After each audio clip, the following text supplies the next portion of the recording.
Grandi novità hanno appena scosso il mercato dei trasferimenti e noi siamo qui per darvi tutte le informazioni.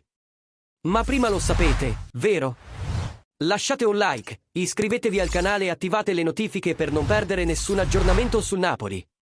Ora, passiamo agli affari. Il futuro di Dusan Vlahovic alla Juventus appare sempre più incerto. L'attaccante serbo ha perso terreno nella squadra di Thiago Motta, soprattutto dopo l'arrivo di Kolo Muani, e ha passato più tempo in panchina che in campo. Nell'ultima partita di Serie A contro il Como non è stato utilizzato affatto, il che rafforza ulteriormente l'idea che la sua partenza nell'estate europea potrebbe essere vicina.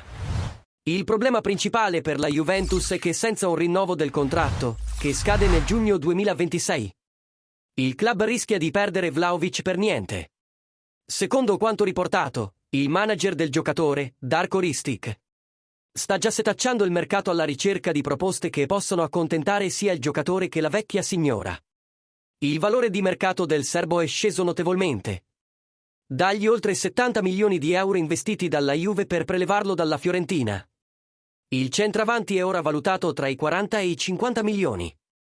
Questo ha attirato l'attenzione dei club alla ricerca di un grande attaccante e, a sorpresa, i tifosi del Napoli hanno proposto il nome di Vlahovic come possibile rinforzo per la squadra di Antonio Conte. Sui social media, diversi tifosi del Napoli hanno già iniziato a discutere di questa possibilità.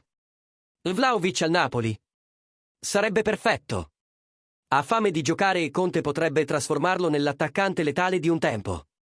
Immaginate lui e Lukaku nella stessa squadra. A 40 milioni, questo affare sarebbe un vero affare. Inoltre, uno stipendio tra i 6 e i 7 milioni all'anno sarebbe accettabile. Simeone e Raspadori verrebbero sacrificati, ma Vlahovic insieme a Lukaku e Neres costituirebbe un attacco molto forte per il Napoli della prossima stagione. Ma questo affare ha davvero una possibilità di realizzarsi? Il Napoli sarebbe disposto a investire pesantemente sul serbo e a rafforzare la propria rosa per la prossima stagione. Oppure la Juventus tenterà un rinnovo all'ultimo minuto per evitare di perderlo senza contropartite? Ora vogliamo sapere cosa ne pensate voi. Vi piacerebbe vedere Vlahovic con la maglia del Napoli nella prossima stagione? Sarebbe un buon acquisto o il club dovrebbe cercare altre opzioni sul mercato? Lasciate un commento e partecipate alla discussione.